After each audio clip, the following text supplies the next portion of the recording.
வணக்கம் ஜெரி குக்கரி. வாங்க இன்றைக்கி உங்களுக்கு புது விதமான பிரியாணி கொண்டு வந்திருக்கேன். என்னன்னு பார்த்தோம்னா மலாய் வெஜ் பிரியாணி எப்படி பண்ணலாம் சொல்லி பார்க்கலாமா? அதுக்கு குக்கர் வச்சுக்கோங்க. குக்கரில் 2 ஸ்பூன் நெய் நல்லா மெல்ட் ஆகட்டும். நெய் நல்லா மெல்ட் ஆனதுக்கப்புறம் ஒரு 4 ஸ்பூன் தேங்காய் எண்ணெய். தேங்காய் நல்லா ஹீட் ஆகட்டும். இப்போ பட்டை, கிராம்பு, ஏலக்காய், சோம்பு, முந்திரி பருப்பு இதெல்லாம் போட்டு நல்லா வறுத்துக்கோங்க. முந்திரி பருப்பு லைட்டாக கலர் மாறினதுக்கப்புறம் புதினா, மல்லி 2யும் போட்டு நல்லா வதக்கிக்கோங்க. மல்லி கொஞ்சம் வேகட்டும், புதினாவும் வேகட்டும். தண்ணி நல்லா வற்றினதுக்கப்புறம் ஒரு 5 பச்சை மிளகாய் அதையும் போட்டு நல்லா வதக்கிக்கோங்க. நல்லா வதங்கினதுக்கப்புறம் ஒரு 3 பெரிய வெங்காயம் கட் பண்ணி வச்சுருக்கேன், அதையும் போட்டு வதக்கிறேன். பெரிய வெங்காயம் தேவையான அளவு உப்பு போட்டுக்கிறேன். பெரிய வெங்காயம் நல்லா கலர் மாறக்கூடாது, கண்ணாடி பதம் வந்தால் போதும் இந்த பிரியாணிக்கு.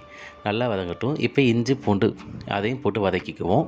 இந்த பிரியாணி தக்காளி போடக்கூடாது, தயிர் கம்மியாக ஊற்றணும். அதனால் 2 ஸ்பூன் மட்டும் தயிர் ஊற்றிருக்கேன். தயிர் நல்லா வதங்கினதுக்கப்புறம் இதுக்கு பால் ஒரு 1/2 கப் ஊற்றணும். பாலும் ஊற்றிட்டு நல்லா வதக்கிக்கோங்க. வதக்குனதுக்கப்புறம் நம்ம ஏற்கனவே கட் பண்ணி வச்சுக்கணும்ல காய்கறி, வெஜிடபிள்ஸ் அதெல்லாம் போட்டுக்கலாம். நான் இன்னைக்கு கேரட், பீன்ஸு, உருளைக்கிழங்கு இதெல்லாமே போட்டிருக்கேன்.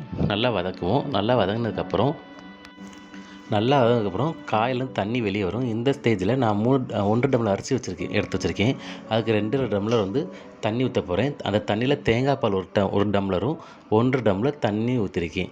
அதையும் ஊற்றி நல்லா கொதிக்க வைப்போம். பாஸ்மதி ரைஸ்க்கு 1க்கு 1 அளவு தண்ணி. இப்போ தண்ணி நல்லா கொதிச்சிருச்சு.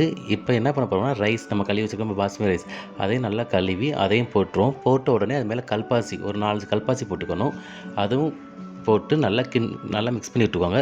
நல்லா மிக்ஸ் பண்ணிவிட்டு ரைஸும் தண்ணி நல்லா வெந்து வரும். அந்த ஸ்டேஜில் 1 ஸ்பூன் நெய் ஊற்றிக்கோங்க. நெய் ஊற்றி நல்லா கிண்டி விட்டுட்டு அப்பவும் போல் தோசைக்கல் அடுப்பில் வச்சு ஸ்லோ ஃப்ளேமில் வச்சு குக்கரை வச்சு அது மேலே ஒரு வெயிட் வச்சு தம் போட்டுருங்க.